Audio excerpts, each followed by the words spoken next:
Salut Sylvain. Salut Mathieu. Aujourd'hui, tu vas nous expliquer quelles sont les métriques qui comptent sur YouTube. Est-ce que ça te va? Ouais, bah très bien, très bien. On a tous entendu parler du watch time, du taux de clic. On va définir un petit peu ça. On va voir comment on définit un bon taux de clic. C'est quoi le watch time vraiment? Parce qu'on dit plein de choses derrière. On ne sait pas exactement ce qu'est un bon ou un mauvais watch time. Et puis il y a d'autres stats dont on parle, les vues, les abonnés. Est-ce que ça compte? Est-ce que ça compte pas? Pour les algos, on va voir un peu tout ça. D'accord. Alors, pour toi, la première métrique qui compte, c'est laquelle? C'est laquelle la plus importante? Alors, c'est quand même un combo. J'ai du mal à choisir entre watch time et taux de clic, parce que c'est vraiment deux éléments essentiels. En gros, le watch time va définir est-ce que votre contenu est bon, votre vidéo est de qualité, et le taux de clic va définir son attractivité. Est-ce que ça donne vraiment envie de le découvrir? Donc c'est deux choses qui se complètent bien. Alors, explique un peu ce que c'est le watch time déjà.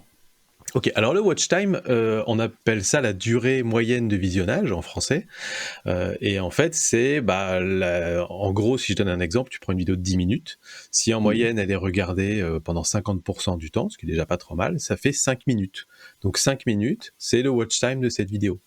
Et YouTube, comme la plupart des réseaux sociaux, a envie que les gens restent longtemps sur la plateforme. Et donc YouTube va privilégier des contenus qui font en sorte que les gens restent longtemps sur la plateforme. Mais c'est pas le C'est- seul indicateur, parce que YouTube cherche aussi à mettre en avant des contenus de qualité.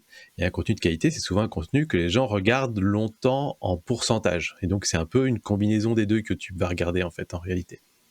D'accord. Donc, pour toi, ce qui est important, c'est que la vidéo soit vue le plus longtemps possible. Et c'est ce qui va permettre à YouTube de se dire que c'est une bonne vidéo. Donc, YouTube va pousser cette vidéo, on va dire, en avant, et elle va la montrer à plus de personnes, c'est ça? C'est ça, c'est ça. L'objectif de YouTube, encore une fois, c'est que les gens passent du bon temps sur sa plateforme, dans les deux sens du terme, c'est-à-dire qu'ils passent un bon moment et qu'ils aient envie de revenir, parce que Mm. YouTube est pas là pour faire des bonnes performances pendant 2 mois et après se dire, c'est bon, on a écœuré tout le monde sur la plateforme. Ils veulent créer une bonne expérience utilisateur. Et en dehors de ça, ils veulent aussi que effectivement, il y ait des contenus qui incitent les gens à rester longtemps sur la plateforme, à la fois sur la vidéo présente et sur d'autres vidéos, mais ça on en parlera plus tard, des sessions de visionnage. Et donc voilà, c'est une combinaison entre ce qu'on appelle la rétention, c'est-à-dire le pourcentage de vidéos regardées, et la durée effective regardée. Ce qui fait que YouTube va pas forcément mettre en avant des vidéos de 2 heures, où en moyenne les gens regardent 15 minutes, même si c'est un meilleur watch time effectif Mm. que sur une vidéo de 10 ou 15 minutes. Euh, et en plus de ça, YouTube, dans ses recommandations, va s'adapter au profil du viewer. Il y a des viewers qui aiment bien regarder des contenus très courts. Et YouTube va recommander beaucoup de contenus courts. Et d'autres qui aiment bien regarder des contenus une heure et demie. Et YouTube va leur recommander plus de contenus comme ça.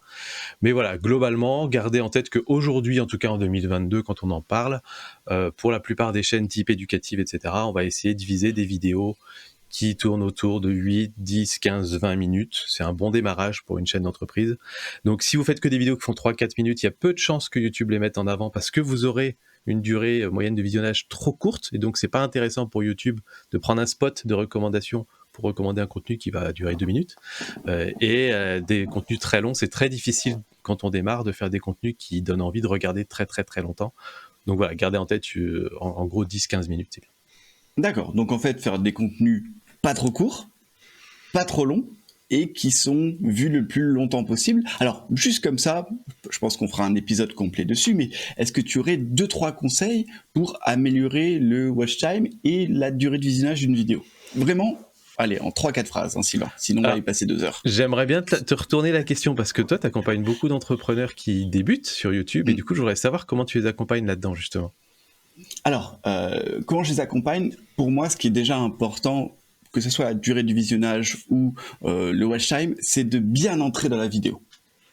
Donc en fait, souvent, je leur dis que ils doivent vraiment travailler leur intro, ce qu'on appelle un peu le hook, parce que si déjà l'intro, elle est pas bonne, elle donne pas envie d'aller plus loin, forcément le watch time va descendre. On va avoir un watch time qui va pas être bon, une durée de visionnage qui va être très courte, donc c'est pas terrible. Donc pour moi, le premier conseil que je donne, c'est balancer de l'info directement dans l'intro.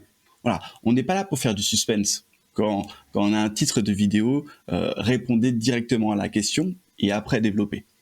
Le deuxième conseil que je donne, en tout cas quand on se lance sur YouTube et qu'on n'a pas encore l'habitude, c'est de bien structurer sa vidéo. Et plus ou moins, on peut même le dire dès le début de la vidéo, qu'est-ce que les gens vont voir dans cette vidéo. Voilà, dans un premier temps, on va voir ça.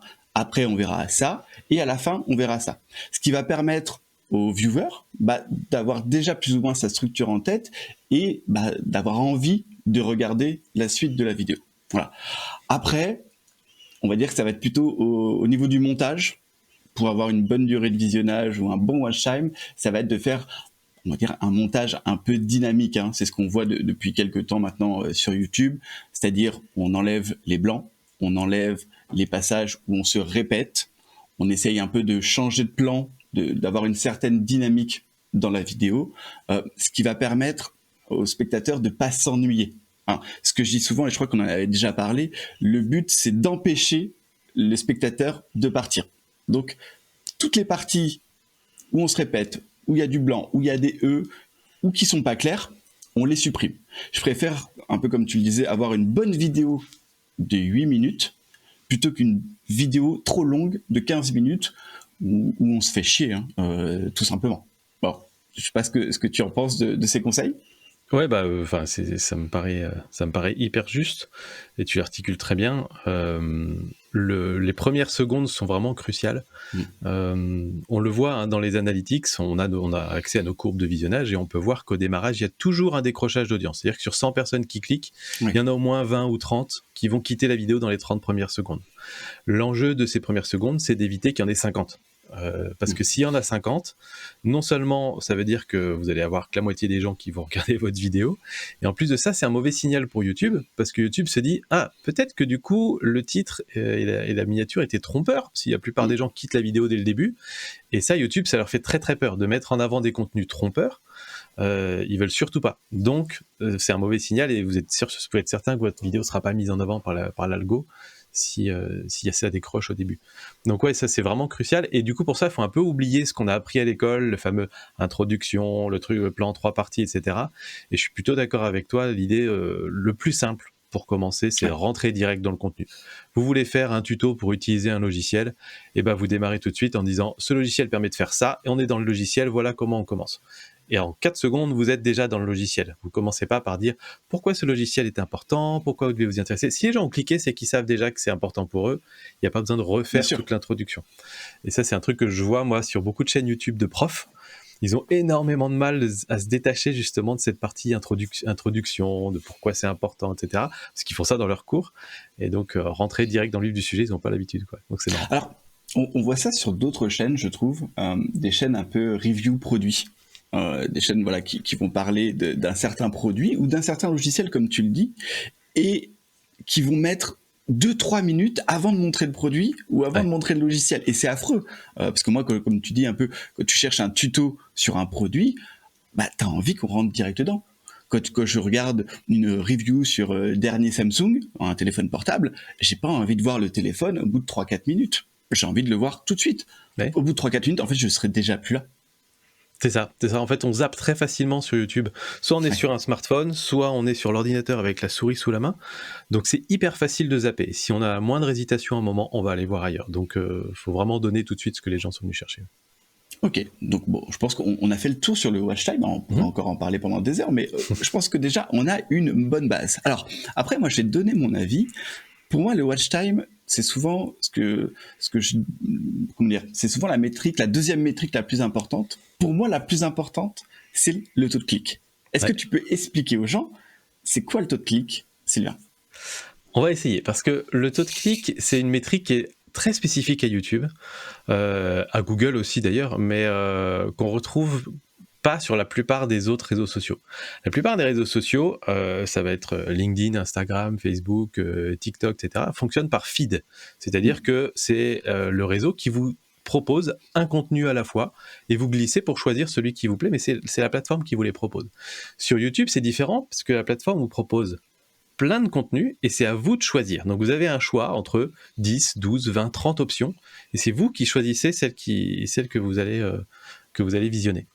Et donc du coup, YouTube a un espace limité, et YouTube a tout intérêt à mettre dans cet espace limité des contenus qui attirent le clic, qui incitent les gens à découvrir ces vidéos. Parce que sinon, si vous commencez à scroller 10 ou 15 vidéos et que vous n'êtes pas intéressé, vous allez quitter l'appli, et ça, c'est pas intéressant pour YouTube. Donc ce taux de clic, il est fondamental dans la construction même de la plateforme.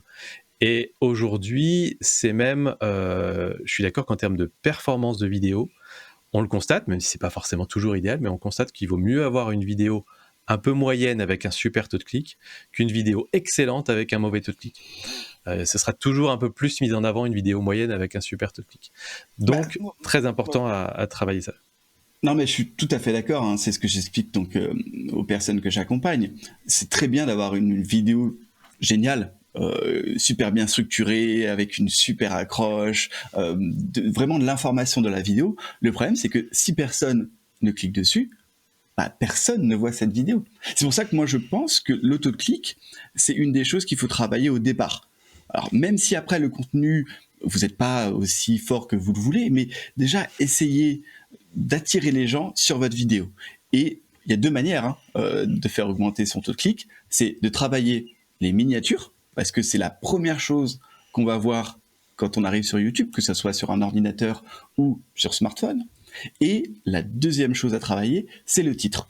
Donc voilà, le combo parfait pour donner envie aux gens de cliquer sur votre vidéo, c'est la miniature et le titre. Une fois que vous avez bien compris comment tout ça marche, après vous allez pouvoir travailler la structure de votre vidéo, après vous allez pouvoir travailler le watch time de votre vidéo.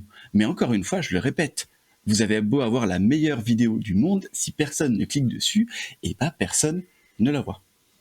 Ouais, et c'est intéressant de voir comment travaillent les youtubeurs, les gros youtubeurs sur la plateforme. Et on doit tous s'en inspirer, puisque eux ont compris comment marchait la plateforme et ils savent en tirer parti.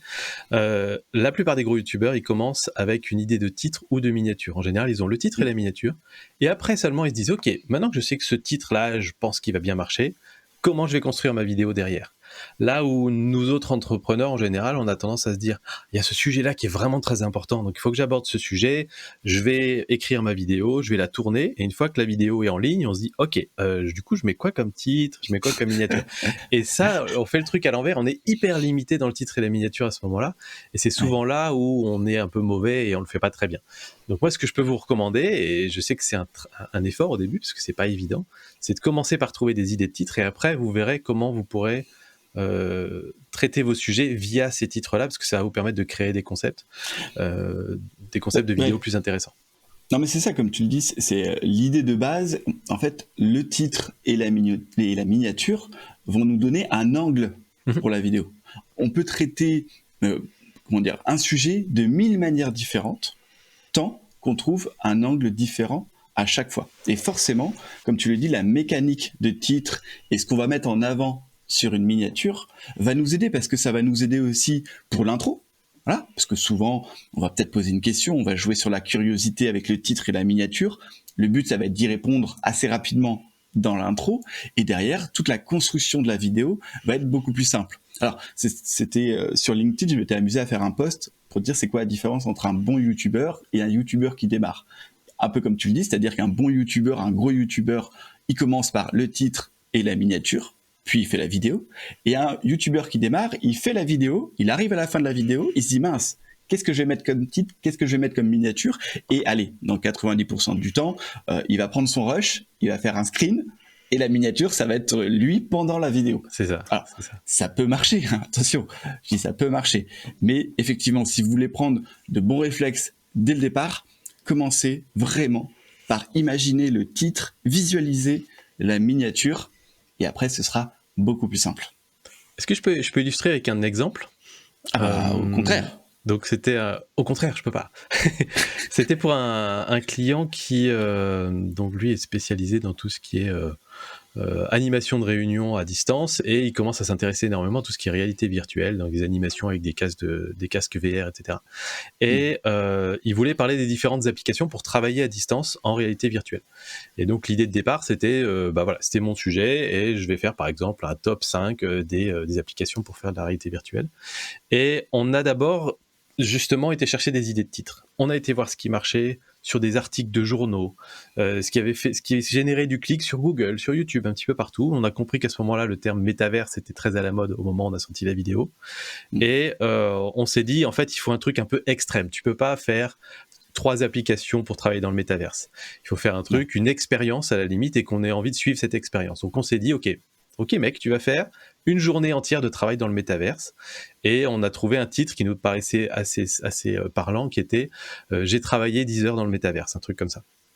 Et donc du coup on a titré comme ça. Du coup une fois qu'on a ce titre là, bah, il a plus le choix, il peut plus juste faire une vidéo face cam où il dit ah bah bonjour, l'application numéro 1 c'est celle-là. Il est obligé de se le mettre, de faire sa vraie journée de travail, et du coup ça crée de l'intérêt dans le contenu parce qu'on se dit mais comment il va s'en sortir dans sa réunion, est-ce qu'il va réussir à répondre à ses emails avec ses manettes et ses trucs, et du coup ça crée de l'intérêt, de l'engagement, et le watch time est bon, le taux de clic est bon parce qu'on a réfléchi à ça dès le départ. Et résultat, sa vidéo est devenue virale, il doit être à 140 000 vues ou 150 000 vues aujourd'hui, pour une petite chaîne qui démarrait, c'était sa 5e vidéo. Mais encore une fois, si sa vidéo c'était 5 applis pour travailler dans le métavers, ça aurait clairement pas fonctionné pareil. Donc d'où l'importance de penser à ça au début, quoi. Ouais, ça aurait été une autre vidéo sur un sujet qui a déjà été fait plein de fois et qui va être encore traité plein de fois de la même manière. Les outils, voilà. D'accord, ok. Donc on a vu le watch time. On a vu donc le taux de clic. Alors moi j'ai une petite question et je pense qu'il y en a pas mal qui se la posent. Sylvain, est-ce que le nombre d'abonnés et le nombre de vues, c'est important finalement sur YouTube ? Si on parle ici de mise en avant du contenu, de ce qui va déclencher les algorithmes de recommandation, clairement non, pas directement en tout cas. Le nombre de vues, pas du tout. Au pire, éventuellement, il y a une petite preuve sociale de tiens, si cette vidéo a 100 000 vues, elle a plus de chances d'être intéressante que celle qui en a 200. Mais c'est vraiment léger. Le nombre d'abonnés, j'ai envie de dire que ça compte quasiment pas. Le truc qui compte en réalité, c'est pas le nombre d'abonnés, c'est la notoriété de la chaîne YouTube. C'est-à-dire que si c'est quelqu'un qu'on a déjà vu passer 8 ou 10 fois sur un sujet très précis, si on me recommande 3 vidéos sur un sujet qui m'intéresse et qu'il y en a une de quelqu'un que je connais et 2 de personnes que je ne connais pas, il y a plus de chances que je clique sur la personne que je connais. Donc c'est pas parce que la personne a beaucoup d'abonnés que YouTube va plus me la recommander, c'est parce que comme les gens le connaissent, ils vont plus cliquer dessus et donc son taux de clic sera meilleur et donc YouTube va plus me la recommander. Donc c'est plus comme ça. Donc c'est pas voilà, avoir des abonnés pour des abonnés, ça apporte absolument rien. Mais par contre, l'historique de présence sur YouTube est important. C'est pour ça qu'il faut commencer rapidement quand même. Ok. Alors effectivement, moi je suis un peu d'accord avec toi. En tout cas pour le nombre d'abonnés, je trouve que ça n'a pas vraiment de valeur outre la preuve sociale. Alors tout simplement aussi parce qu'il y en a qui ont créé des chaînes YouTube il y a maintenant presque 10 ans, voire plus. Leur nombre d'abonnés forcément a augmenté et c'est très rare des chaînes qui perdent des abonnés, à part un mauvais buzz. On ne se désabonne pas d'une chaîne YouTube, Sylvain. Non, c'est rare qu'on se désabonne et donc YouTube a compris ça depuis très longtemps. Là, je crois qu'en moyenne, la plupart des personnes sur YouTube sont abonnées à une centaine de chaînes. Donc évidemment, on ne suit pas 100 chaînes en même temps. Donc YouTube a été obligé de créer des algorithmes de recommandation pour arrêter de nous recommander des chaînes auxquelles on est abonné, mais pour lesquelles les contenus nous intéressent plus. Et à l'inverse, YouTube a commencé à nous recommander des vidéos de chaînes auxquelles on n'est même pas abonné, mais où le contenu nous intéresse. Donc en fait, pour les algorithmes de YouTube, le fait qu'on soit abonné ou pas abonné, ça n'a quasiment plus aucun poids. Moi, j'ai une question pour toi, Mathieu, parce qu'on n'en a pas parlé, mais d'autres métriques dont on parle de temps en temps, les métriques d'engagement. Est-ce que c'est, selon toi, important d'avoir beaucoup de likes sur une vidéo pour qu'elle soit mise en avant, beaucoup de commentaires pour que YouTube la mette en avant, ou est-ce que ça compte pas trop ? Je pense que, comme la plupart des réseaux sociaux, le taux d'engagement est important. En tout cas, est important parce qu'il a une certaine valeur, que ça soit pour le créateur de contenu, mais aussi pour YouTube. Donc, c'est important, mais c'est pas toujours facile alors pas à mesurer, parce que ça, c'est facile à faire un taux d'engagement, mais à voir l'impact que ça peut avoir. En tout cas, pour les clients que j'accompagne, c'est quelque chose que je regarde avec eux. On fait de l'appel à l'action. Alors ça, on en reviendra plus tard, mais ne faites pas 15 000 appels à l'action pendant une vidéo, ça sert à rien. Mais je pense que ça démontre quand même une certaine, comment dire, que la personne, en tout cas, aime bien ta vidéo, aime bien qui tu es, aime bien ce que tu fais. Donc, c'est quand même important d'avoir des likes sur sa vidéo, d'avoir des commentaires. Alors, c'est plutôt même intéressant de créer des petites conversations, des petits débats en commentaire d'une vidéo. Voilà. C'est pas quelque chose que je cherche forcément avec mes clients, mais en tout cas, ça fait toujours plaisir quand on a plusieurs likes, plusieurs centaines de likes ou pas mal de commentaires. Toi qui es plus côté métrique, est-ce que tu peux analyser ce côté-là ? Est-ce que tu vois vraiment une grosse différence avec une vidéo qui a beaucoup de likes et beaucoup de commentaires ou pas ? Ouais, je pense que t'as complètement raison d'appuyer sur le fait que c'est des métriques qui sont importantes pour le créateur de contenu. Ouais. C'est un peu notre récompense d'avoir des commentaires, des likes, des choses comme ça. C'est bête à dire, hein, on dit toujours, ah, tu fais des contenus pour les likes. Non, mais ça fait plaisir. Oui, Quelqu'un qui faut lâche pas un s'en like sur cacher. YouTube, c'est quelqu'un qui apprécie, qui dit merci pour le travail. C'est un merci en fait. Oui. Et donc c'est agréable. Euh, Maintenant, est-ce que ça compte pour la mise en avant par les algorithmes de recommandation? Un petit peu. YouTube le dit, hein. YouTube parle jamais des commentaires dans les mises en avant dans les algos. Par contre, parle un petit peu des likes, de l'engagement. Euh, Pourquoi? Parce que les likes, c'est un moyen parmi d'autres d'essayer de déterminer si un contenu est de qualité. Encore une fois, l'objectif de YouTube, c'est de proposer du contenu de qualité. Mm. La façon la plus probable, c'est que si vous avez liké une vidéo, YouTube a plus de chances de vous recommander les suivantes. Mais c'est plus à titre individuel que tiens, cette vidéo a beaucoup plus de likes que telle autre, donc on va la recommander à tout le monde et celle-là à personne. C'est plutôt tiens, vous likez plutôt ce type de contenu, on va vous le recommander plus tard. Donc voilà. Mais de toute façon, ça reste très très très faible. L'impact des likes, des commentaires, etc. dans les algorithmes par rapport au watch time et au taux de clic, qui sont vraiment les deux métriques essentielles aujourd'hui. Pour terminer sur les likes, c'est une discussion qu'on a déjà eue, Sylvain, mais est-ce que le like n'est pas aussi générationnel? C'est-à-dire, je m'explique. Tous les deux, on fait partie d'une certaine catégorie de personnes, des plus de 30 ans, et j'ai l'impression qu'on a moins l'habitude de liker des vidéos, et pourtant, toi comme moi, on passe pas mal de temps sur YouTube, alors que une génération adolescent, jeune adulte, 18-25 ans, like beaucoup plus facilement, non? Ouais, je sais pas exactement en fait. J'ai pas trop constaté ça. D'accord. Mais c'est sûr qu'il y a des générations qui ont même pas l'habitude de ça. Si on prend des chaînes pour soixantenaires, on va avoir très peu de taux d'engagement. Mais par exemple des chaînes pour enfants, on va avoir très peu de taux d'engagement aussi. Donc j'imagine qu'il y a des générations qui ont plus l'habitude que d'autres de liker. Euh, mais voilà, tout ça pour dire qu'effectivement pour YouTube, c'est pas une bonne métrique à suivre. Parce Mm. que selon la thématique, selon la classe d'âge, les populations vont pas réagir pareil. Donc du coup, c'est pas forcément une comparaison équitable, quoi. Et c'est peut-être aussi une métrique, en tout cas, qui peut vite être falsifiée, fake, Exactement. d'avoir Ouais. plein de likes, d'avoir plein de commentaires. On les voit hein, sur sous les vidéos des gros youtubeurs. Il y a énormément de commentaires. C'est des bots, hein, tout simplement, ou c'est des gens qui viennent faire leur pub pour profiter un petit peu de toute cette fame, toute cette notoriété du youtubeur. Donc, effectivement, si YouTube devait prendre vraiment en compte que les likes, que les commentaires, Ouais. ce serait en fait toujours les mêmes qui seraient mis en avant. C'est une bonne remarque. En fait, YouTube fait très attention à ça. Tout ce qui peut être falsifié va forcément baisser en poids dans les algorithmes. Et donc, les mots-clés, les tags, tout ce qui va dans la description, toutes ces choses-là ont un impact très très faible sur la mise en avant des contenus parce que ça peut être facilement falsifié. Et effectivement, les likes, les commentaires, c'est pareil. Entre une vidéo où on demande rien et une vidéo où on dit mettez tous un like pour que cette vidéo soit mise en avant, est-ce que ça va vraiment décrire la qualité du contenu? Non, on a l'impression que c'est une espèce de hack, sauf que c'est un hack que tous les youtubeurs essaient de faire depuis 15 ans. Donc évidemment que YouTube a diminué le poids de ces choses-là pour se baser sur des choses qui sont plus fiables, comme le watch time ou le taux de clic, où là on n'a pas de contrôle là-dessus. Si on pouvait résumer ça simplement, en fait, les métriques qui comptent sur YouTube, c'est vraiment de faire des bonnes vidéos. En fait, c'est même pas une métrique. C'est faites un bon titre, faites une bonne miniature, donnez envie aux gens de cliquer sur la vidéo, et dans votre vidéo, donnez ce que vous avez promis et faites-le bien.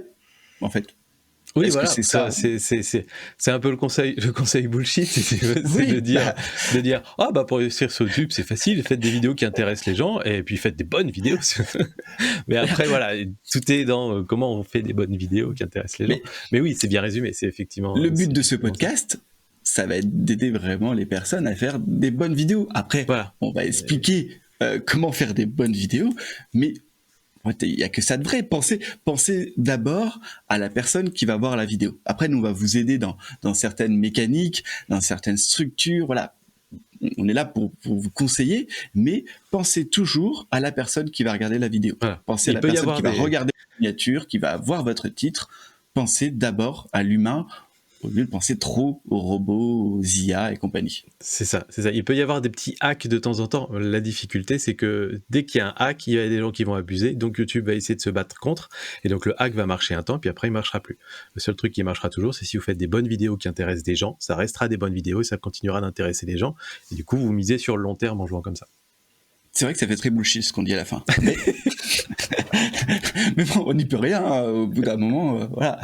On se refera un épisode sur le taux de clic parce qu'il y a beaucoup d'autres choses à en dire sur un bon pourcentage de taux de clic, etc. Mais on n'a pas le temps de développer là aujourd'hui. On est déjà à 26 minutes dans l'épisode.